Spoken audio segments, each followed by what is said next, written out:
90 දශකයේ බොලිවුඩයේ උඩුයටිකුරු කරපු ආදරය පාවාදීම සහ මහා විනාශයකින් කෙලවර වුණු අතිශය රහසිගත ආදර කතාවක් තමයි සංජය දත් සහ මදුරි ඩික්සිත්ගේ ආදර කතාව. මුළු ඉන්දියාවම මේ දෙන්න විවාහ වෙයි කියලා බලාගෙන ඉඳිද්දි එක රැයකින් මුළු කතාවම වෙනස් වුණේ කාටවත් හිතාගන්න බැරි විදියටයි.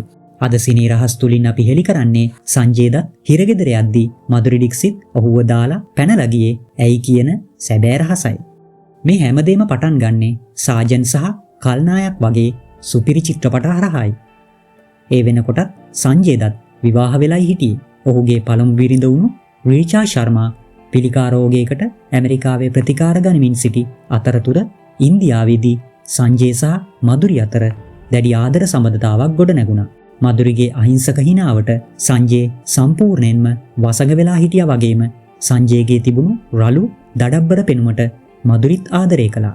හැබැයි මේ ආදරයට මුල ඉඳන්ම ලොකු බාධාවක් තිබුණා. ඒ තමයි මදුරිගේ පවුලේ අය. සංජය දත් ඒ වෙනකොටත් දැඩි ලෙස මද්ද්‍රව්‍ය වලට ඇබ්බැහි වෙලා විවිධ නරක ආශ්‍රයන් පවත්වාගෙන ගිය කෙනෙක්. මදුරිගේ පියා මේ සබඳතාවට දැඩි ලෙස විරුද්ධ වුණත් මදුරි Tamanගේ පවුලේ අයගේ වචනේ පවා නොසලකා හරිමින් සංජය සමග රහසින් ජීවත් වෙන්න තීරණය කළා. ඔවුන් විවාහ වෙන්නත් සියල්ල සූදානම් කරලායි තිබුණේ. නමුත් 1993 අප්‍රේල් මාසයේදී මුළු ඉන්දියාවම හොල්ලමින් බොම්බේ බෝම්බ පිපිරීම් මාලාව සිද්ධ වුණා. එහිදී නීති විරෝධී අවි ආයුධ ළඟ තබා ගැනීමේ චෝදනාව මත පොලිසිය විසින් සංජය දත්ව ටාඩා දැඩි පනත යටතේ අත්අඩංගුවට ගත්තා.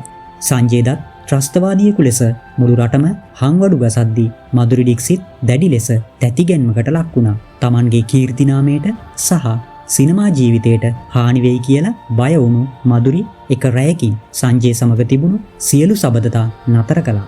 හිරගෙදර සිටි සංජය දත් මදුරිට දුරකථන ඇමතුම් ලබා දුන්නත් ඇය ඒවා එකක්වත් බාරගත්තේ නැහැ. අවසානයේදී අවුරුදු 25කට වඩා කාලයක් ඔවුන් මූණට මූණ බලන්නේවත් නැතිව සතුරන් වගේ ජීවත් වුණා. මෑතකදී ඔවුන් කලංක් චිත්‍රපටයේ එකට රඟපෑවත් පැරණි ආදරය සදාටම වැළලී ගොස් තිබුණා. ඉතින් සිනී රහස් ප්‍රේක්ෂකවාලට මේ ආදරය ගැන මොකද හිතෙන්නේ? අමාරුම වෙලාවේ සංජයව දාලා ගිය මදුරිගේ තීරණය හරිද වැරදිද? පල්ලෙයන් කමෙන්ට් කරන්න.